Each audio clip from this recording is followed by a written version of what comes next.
So, nag-react na mga kababayan yung Department of National Defense sa pinapakalat na polvoron video. Allegedly, video ng ating Pangulong Bongbong Marcos. Pero pag tinignan mo po, napakalayo. May na yung nag-produce ng faking video. Ngayon, pati yung ating Department of Interior and Local Government, nagpaabot na rin po ng reaction. Ito yung pinapakalat nilang video doon sa Maisog Rally ng nausog sa Los Angeles, sa California.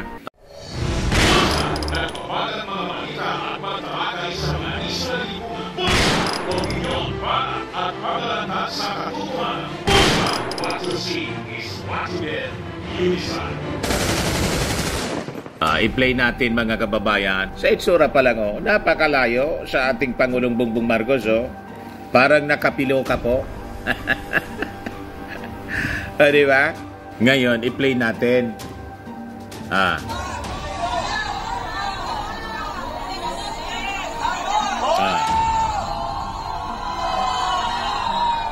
Ayan po. Marcos resign daw. Marcos resign.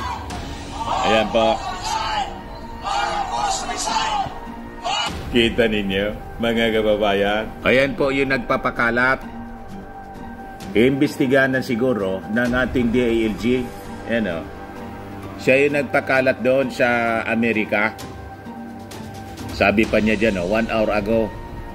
One in the same person. Paano naging one in the same person yan? Napakalayo ang itsura. Diba? Kaya sabi po ni Yayam Dizon, ang layo talaga, sabi. Ayam Marcos page. By the way, this is BBM look-alike. The actor they used in shooting for the polvoron video looks exactly the same to me. Booking. Ayan po. O, tingnan ninyo, mga kababayan. O, di ba napakalayo?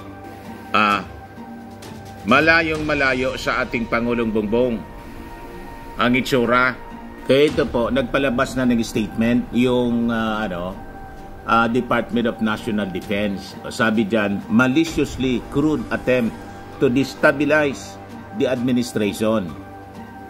Sabi po ng Department of National Defense, on the video being circulated emanating from a Maisog gathering in Los Angeles sa Amerika po. So sabi po ng Department of National Defense natin, the obviously fake video being circulated emanating from a Maisog gathering in Los Angeles is again a maliciously crude attempt to destabilize the administration of President Ferdinand Marcos Jr.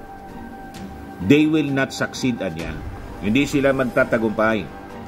Even the release of the contrived video in the USA is a cowardly attempt to escape Philippine criminal jurisdiction, anya. We urge the proper US authorities to investigate and bring to justice the perpetrators of this disgusting act.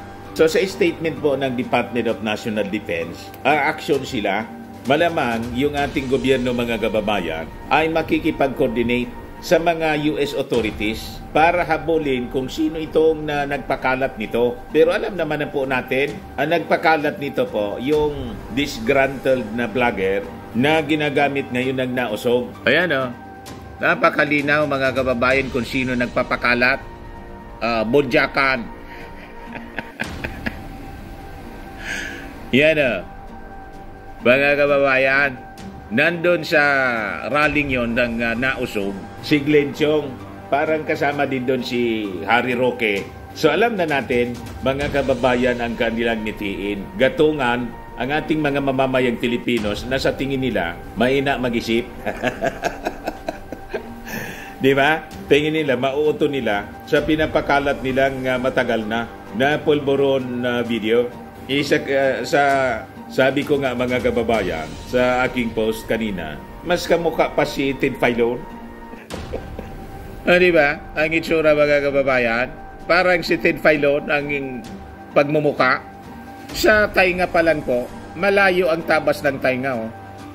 Di ba? Kahit yung ilong, mga kababayan, at tabas ng muka, malayong malayo sa ating Pangulong Bongbong Marcos. Kaya sabi natin, low budget production po, yung ginawa nilang pamimiki ng video. Sa inyo, yung full story ng balitang yan, click subscribe muna dito sa ating YouTube channel and hit the notification bell para lagi po kayong updated sa mga kaganapan dito sa ating bansa. Like and share na rin po ninyo ang ating video. At huwag na rin po ninyo na skip yung ating mga commercial ads para tuloy-tuloy lang ang pag-unlad ng Bagong Pilipinas. Sa mga nagana po ng malinis and spacious fitness gym, pumunta lang po kayo sa aming Colossal Fitness Gym. We also offer Grab Car Rental with our brand new 2023 model ng Toyota Innova. We also accept booking for those who are planning to travel via PAL, Cebu Pacific, and other airline companies, local and international, and bills payment for Meralco Bills, Aleco Bills, PLDT, etc.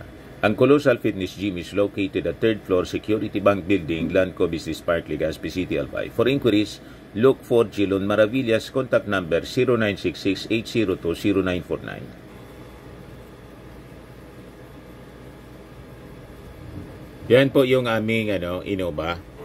Lagi na pong matao sa amin.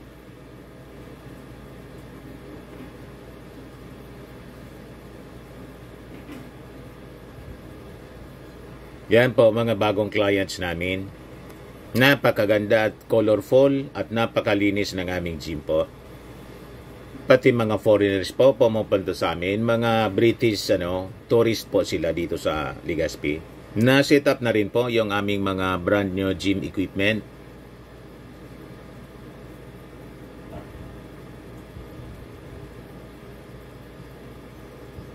May treadmill na rin po kami. Ito naman po yung bago naming product na binibenta online. Eye Glow Serum, whitening po siya. Tingnan ninyo yung epekto sa aking anak na architect before and now. Yung mga inquiries po ninyo, dumiretso na lang kayo sa kanyang Facebook account, Riz Maravillas. Ito naman po, Firmax Firming and Lifting Cream, pinapahid po sa mga pulses in affected area. Mainam po sa paninigas ng mga kaso-kasuan. Ito naman po, Automax Radiant Serum. Sa mukha naman yung application, anti-aging po siya. You will look 10 years younger than your age. Sa mga cancer patients naman po, baka lang gusto ninyo itong itry. Naing siya red mixed fruit drink. Hindi mo po siya gamot, food supplement siya. Kaya lang, gawa siya mga kababayan sa goji berry. Yung goji berry may anti-cancer properties. O ngayon, yung mga inquiries ninyo, dumiritso na lang kayo sa aming messenger sa Facebook para masagot namin agad. Ayos pa? Ayos na ayos niya, Mr. Maravillas. Ngayon pa lang, di bang agad? Malayong malayo po sa ating Pangulo. O, tingnan ninyo ang tabas ng tainga. Iyan na may sirkulo, mga kababayan. Di ba malayo? Mas kamukha pa nga ito pag linagyan ng piluka. Ikaw talaga niya, Mr. Maravillas. Iya yung nagpapakalat dito rin ng mga post niya sa page niya. Tingnan ninyo po. Ayan ang page niya, mga kababayan, sa Facebook. Yan ang pinapakalat niya. The Naked Truth. Nakasuot ng polo, bumabatak, tumitingin sa langit, naluluha. Fake news peddler po. Very desperate po.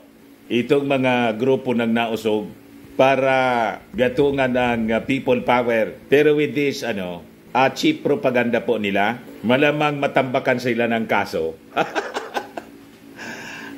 Nagparinig na po yung ating Department of National Defense na ito po ay isang attempt to destabilize the Marcos administration. Ayan po, yung nirelease na official statement ng DND. O ngayon, yung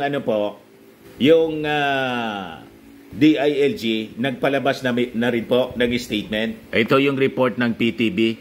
Just in, ipinag-utos ni Department of Interior and Local Government Secretary Benhur Abalos sa Philippine National Police ang pagbuo ng task force sa pag-iimbestiga sa mga nagpapakalat ng faking video ni President Ferdinand Marcos Jr.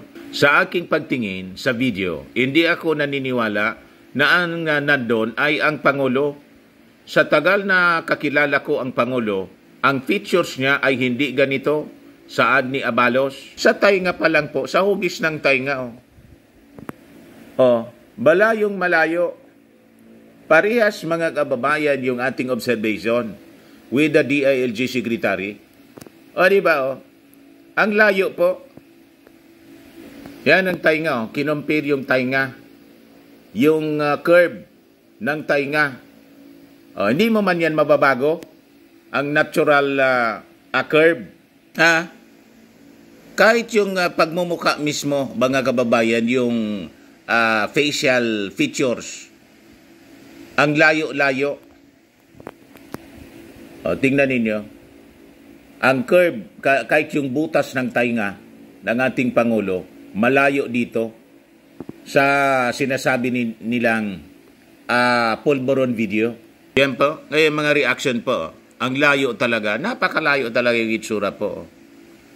So magkikreate po ng task force yung DILG. Pag-aabolin sila ng mga nagpapakalat nito. At malamang papailan po sila ng kaso. O di ba?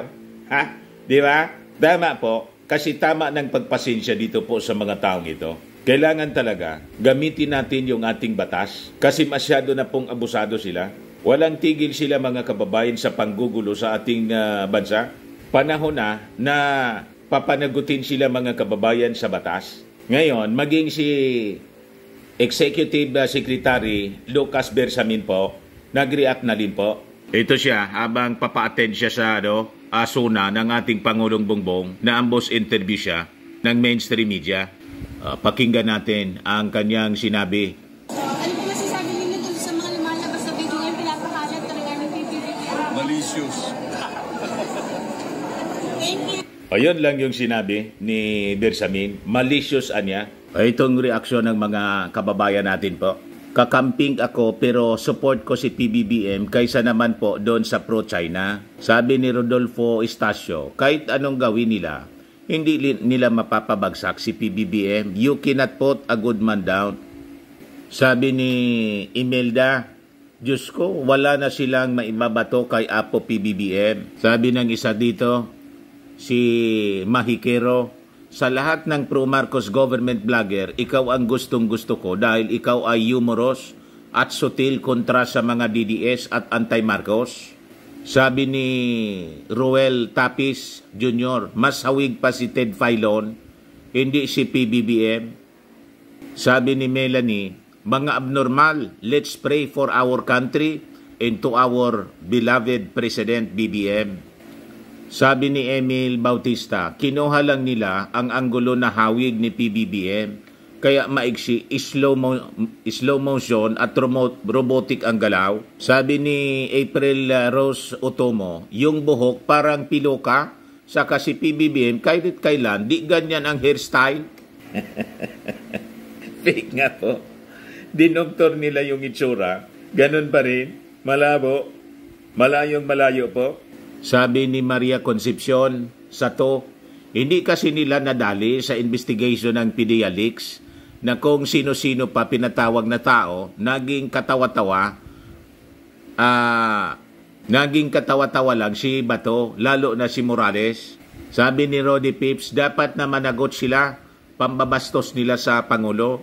Sabi ni Eva de la Cruz, ang dahilan kung bakit kay Maharlika nila ibibigay ang video para naman iwas sa kaso.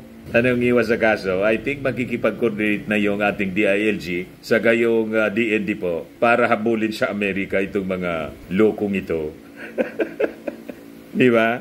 Sabi ni user CL 1 PM, dapat silang managot.